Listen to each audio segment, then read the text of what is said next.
Today I'm going to let you in on how I sand my wood for pyrography. So I sand my wood for two reasons. One, to make wood burning much easier.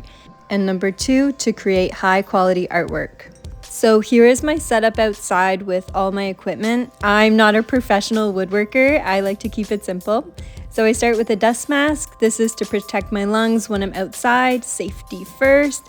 Inside the dust mask has a carbon filter to ensure I don't inhale wood dust because there's lots of it when you are sanding. And second is my electric random orbital sander by Ryobi. I use this to sand every single piece of wood I burn. Using an electric sander is much faster than sanding your wood by hand. And if you're like me and you're intimidated by power tools, I can assure you that this is so easy to use. You change the sanding discs in and out there. And this is the on and off button. Also have a pair of work gloves handy to use this tool. Next are the sanding discs for that electrical sander. So every piece of wood I burn gets sanded with 80 grit first, then 120, then 220, and finishing with 320. It is a little bit of prep work before I even get burning, but it's worth it. So I'm going to show you my sanding method and my tips and tricks for sanding a variety of wood pieces to get those line marks out and create a super smooth finish. I'll sand those birch coasters, I'll sand a basswood round. These are really popular choices to burn in the wood burning community, so I'll show you how I sand those straight out of the package. And I'll sand a live edge cherry wood slab. These come either roughly milled or planed, and they are in need of a sand job to remove the rough surface, and I will show you how I bevel the sharp edges to make them round. My setup is on a small patio table outside. I have heavy bricks to weigh down this thick blanket, which I always put down so my table doesn't scratch my wood. And it also creates a bit of friction so that the wood can grip to the surface so it doesn't move around too much. Let's get going! Starting with the live edge slab. This slab has been planed so the surface is flat but not smooth. I start sanding with 80 grit. 80 grit will take you the longest of all the grits to sand because you want to take your time to remove all those small lines and bumps from the sawmill or the planer. Let the weight of the sander move across the surface multiple times until you've uniformly sanded every area. Your wood will be left with a little bit of a peach fuzz finish. You'll also want to sand the sides and the edges of the wood. Here I'm sanding away the dark burnt area where the saw blade cut the wood. And notice how wobbly the wood is when I am holding it with one hand and trying to work on it with the other hand. So here is my trick. I put a brick down, or you can stack some heavy books and cover it with a tea towel to avoid scratching the wood.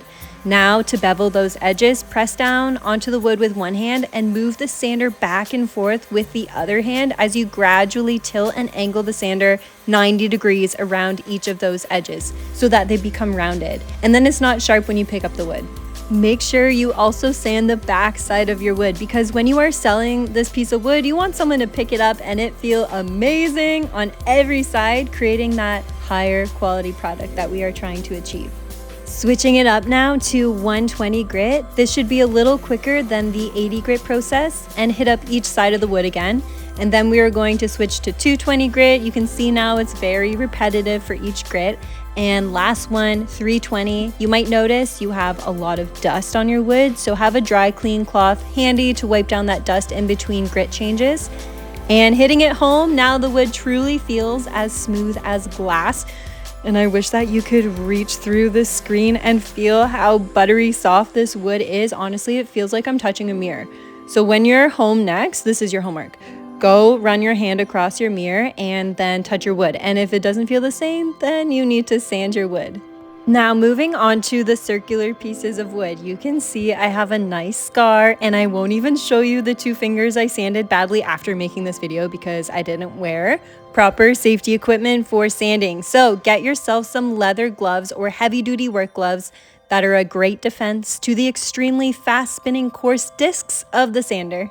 Starting with 80 grit again for those larger birch coasters, I use my palm under my thumb to press down and secure the wood as I sand one half, and then I spin the wood 180 degrees to sand the other half. And then I flip the wood over and repeat sanding one half, spin it, and sand that last half. So it ends up being 4 steps per grit. After 80 grit is complete, I sand with 120 grit, 220 grit, and 320 grit for all 4 halves each time. And you can see here, I can also sand the entire surface without holding the wood because the blanket keeps that wood in place. So if you want, definitely give that a go. It speeds up the process. And now look how smooth it is. I've sanded away all those lines. Check out the before and after. Look at that difference. So now if you have small pieces of wood, and I'm talking an inch or two in diameter, you'll want to do the exact same thing, but you can press down with the edge of your palm or the tip of your thumb. It just depends on how small your wood is. You can try to sand the entire surface without holding it, but you can see that the sander is just going to spit it out, so it's best to hold the wood in place.